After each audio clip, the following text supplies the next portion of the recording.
Assalamualaikum warahmatullahi wabarakatuh.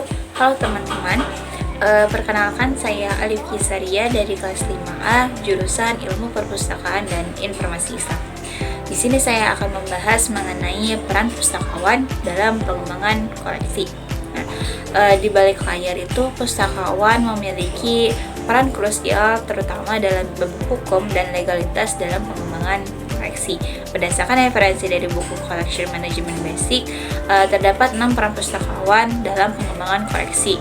Yang pertama yaitu copyright laws and libraries, artinya itu hukum hak cipta dan perpustakaan, yang mana ini tuh adalah aturan hak cipta yang mengatur bagaimana perpustakaan itu tuh boleh mengumpulkan, menyimpan, menggandakan, meminjamkan, dan menyediakan bahan koleksi. Dalam pengembangan koleksi, hukum hak cipta ini tuh menentukan pertama apakah perpustakaan itu tuh boleh menggandakan buku yang rusak, kemudian bagaimana izin penggunaan e-book dan jurnal digital, kemudian batasan fotokopi oleh pengguna, dan penggunaan karya untuk pendidikan atau penelitian yang disebut dengan fair use. Jadi pustakawan itu tuh ibarat wasit teman-teman.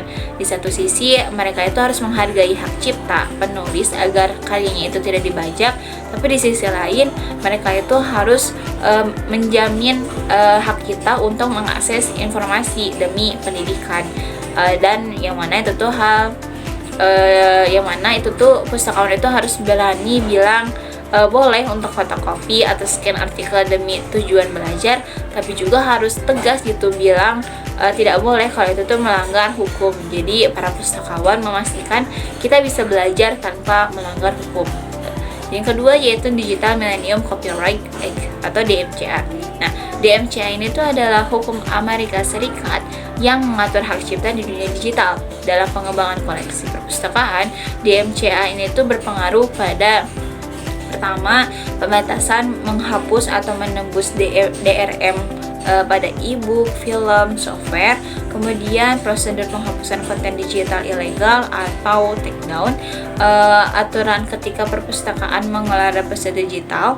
Jadi DMCA itu membuat perpustakaan itu harus lebih hati-hati dalam memproses konten digital gitu.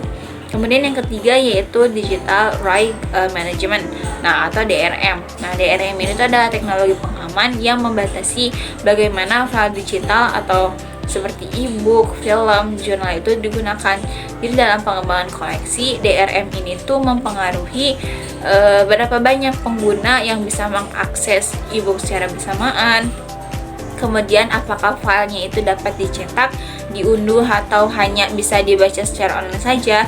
Kemudian bagaimana perpustakaannya itu membeli lisensi digital, bukan kepemilikan permanen gitu. Yang kelima itu ada American with Disability Act atau ADA. ADA ini itu adalah undang-undang Amerika Serikat tentang hak penyandang disabilitas. Dalam konteks perpustakaan dan pengembangan koleksi, artinya itu perpustakaan harus menyediakan koleksi yang dapat diakses penyandang disabilitas, misalnya itu buku braille, audiobook, teks digital yang bisa dibacakan screen reader.